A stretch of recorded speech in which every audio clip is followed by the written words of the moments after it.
कोशिश की गई थी। जिस देश में सिखों को नष्ट करने की, नेस्तनाबूद करने की कोशिश की गई थी, उसी देश के लाल किले से एक सिख ने अपना राष्ट्रध्वज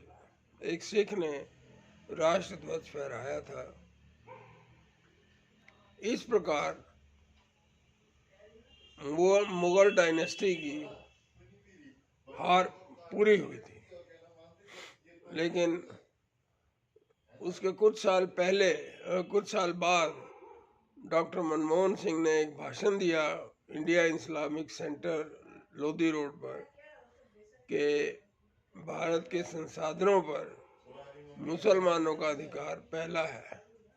ये बहुत ही एक घातक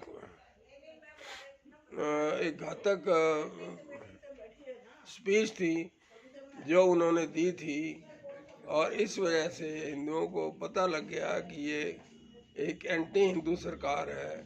इसके अलावा 2013 में उन्होंने एक कानून पास करने की कोशिश की थी जिसका नाम था communal and targeted violence bill. इस बिल के अनुसार अगर कोई हिंदू पकड़ा जाता है किसी भी बवाल में, तो उसको बिना बात के दोषी करार दे दिया जाएगा। यानी कि बहुत ही घातक कानून था, एक बिल था। इस बिल को बनाने वाले मिस्टर डेविड थे, उनको मैं जानता हूँ। वो एक बहुत ही कम्युनल आदमी है और हमेशा हिंदुओं के खिलाफ बोलते रहते हैं। अगर कोई बिल आ जाए तो अगर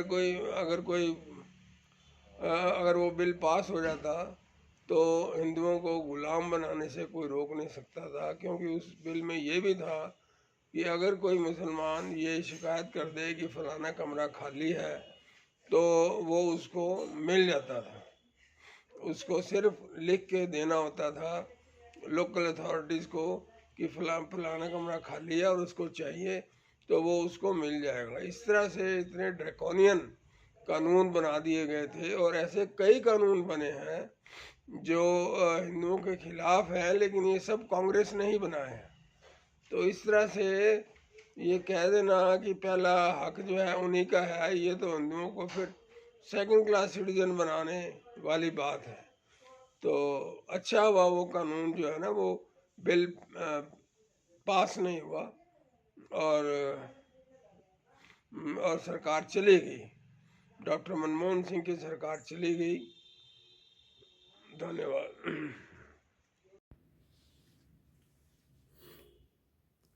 खबरों में आ रहा है कि केजरीवाल जी अब इंडिया अलायंस से कांग्रेस को हटाने की बात कर रहे हैं।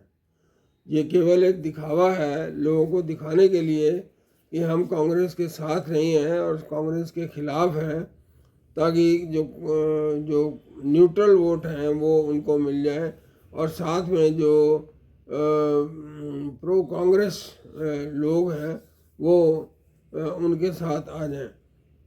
ताकि ये इस बयान से वो ये साबित करना चाहते हैं कि हम कांग्रेस के साथ नहीं हैं, और